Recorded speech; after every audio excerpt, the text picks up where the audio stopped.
হরে কৃষ্ণা। আজ ভৈমী বা জয়া একাদশী ব্রত। আশা করি সবাই একাদশী ব্রত পালন করছেন। এই একাদশী ব্রতের প্রভাবে ভগবান বাসুদেবের কৃপায় আমাদের পিশাচত্ব দূর হয়। এই জয়া ব্রত ব্রহ্মহত্যাজনিত পাপকেও বিনাশ করে। এই ব্রত পালনে সমস্ত প্রকার দানের ফল লাভ হয়। সকল যজ্ঞ ও তীর্থের পুণ্যফল এই একাদশীর প্রভাবে আপনা হতেই লাভ হয়। অবশেষে মহানন্দে অনন্তকাল বৈকুণ্ঠ বাস হয়। এই জয়া একাদশী ব্রত কথা পাঠ ও শ্রবণে অগ্নিষ্টম যজ্ঞের ফল পাওয়া যায়। আমি এখন এই ভৈমী বা জয়া একাদশী মাহাত্ম্য কথা পাঠ করছি। মাঘী শুক্লপক্ষিয়া জয়া একাদশী ব্রত মাহাত্ম্য ভবিষ্যোত্তর পুরাণে যুধিষ্ঠির শ্রীকৃষ্ণ সংবাদরূপে বর্ণিত আছে। শ্রীগুরুর পুরাণে মাঘ মাসের শুক্লপক্ষিয়া একাদশী তিথিকে ভৈমী একাদশী নামে অভিহিত করা হয়েছে। কল্পান্তরে বিভিন্ন পুরাণে বিভিন্ন নাম দেখা যায়। পদ্মপুরাণ অনুসারে জ্যৈষ্ঠ মাসের শুক্লপক্ষিয়া একাদশীর নামই পাণ্ডবা নির্জলা বা ভীমসেনী ভৈমী একাদশী। যুধিষ্ঠির বললেন, হে কৃষ্ণ, আপনি কৃপা করে মাঘ মাসের শুক্লপক্ষের একাদশীর সবিশেষ বর্ণনা করুন। শ্রীকৃষ্ণ বললেন, হে মহারাজ, মাঘ মাসের শুক্লপক্ষের একাদশী জয়া নামে প্রসিদ্ধ। এই তিথি সর্বপাপ বিনাশিনী, সর্বশ্রেষ্ঠা, পবিত্রা, সর্বকাম ও মুক্তি প্রদায়িনী। এই ব্রতের ফলে মানুষ কখনো প্রেতত্ব প্রাপ্তি হয় না। এই একাদশীর নিম্নরূপ উপাখ্যান শোনা যায়।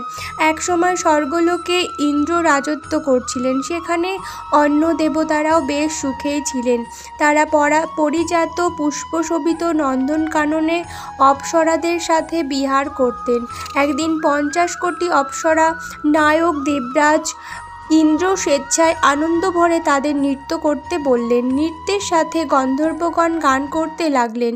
পুষ্পদত্ত, চিত্রসেন প্রভৃতি প্রধান প্রধান গন্ধর্বেরাও সেখানে উপস্থিত ছিলেন। চিত্রসেনের পত্নীর নাম মালিনী। পুষ্পবন্তী নামে তাদের এক কন্যা ছিল। পুষ্পদত্তের পুত্রের নাম মাল্যবান। এই মাল্যবান পুষ্পবন্তীর রূপে মুগ্ধ হয়েছিল। পুষ্পবন্তী পুনঃ পুনঃ কটাক্ষ দ্বারা মাল্যবানকে বশীভূত করেছিল। ইন্দ্রের প্রীতিবিধানের জন্য তারা দুজনেই নৃত্যগীতের সেই সভায় যোগদান করেছিল, কিন্তু একে অপরের প্রতি আকৃষ্ট থাকায় উভয়েরই চিত্ত বিভ্রান্ত হচ্ছিল। সেখানে তারা পরস্পর কেবল দৃষ্টিবদ্ধ অবস্থায় দাঁড়িয়ে থাকল। ফলে গানের ক্রমবিপর্যয় ঘটল।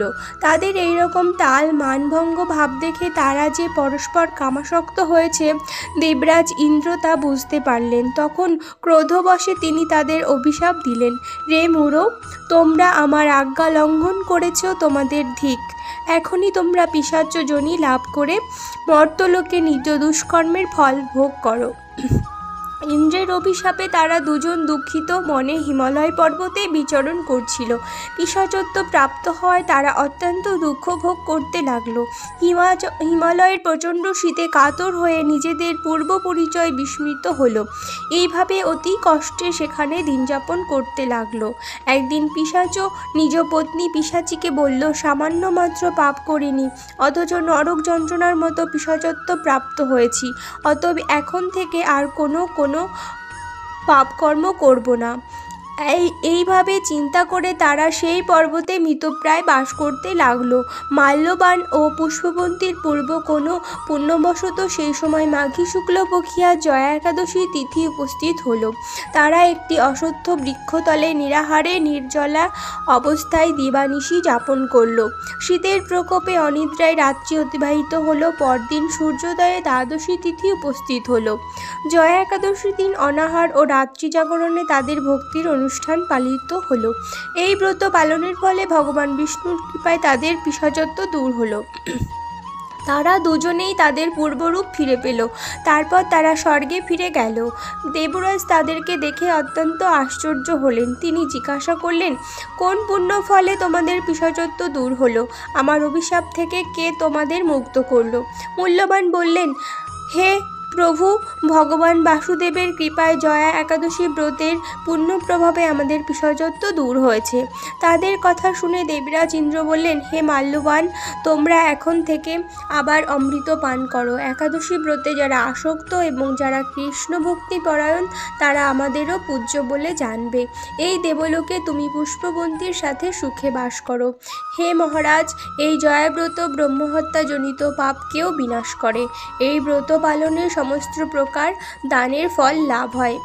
সকল যজ্ঞ ও তীর্থের পুণ্যফল এই একাদশী ব্রতের প্রভাবে আপনা হতেই লাভ হয়।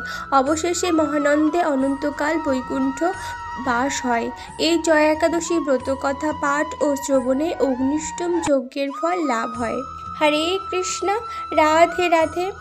আপনারা সবাই একাদশী ব্রত পালন করুন এবং একাদশীর দিনে অবশ্যই মাহাত্ম্য পাঠ করুন এবং শ্রবণ করুন।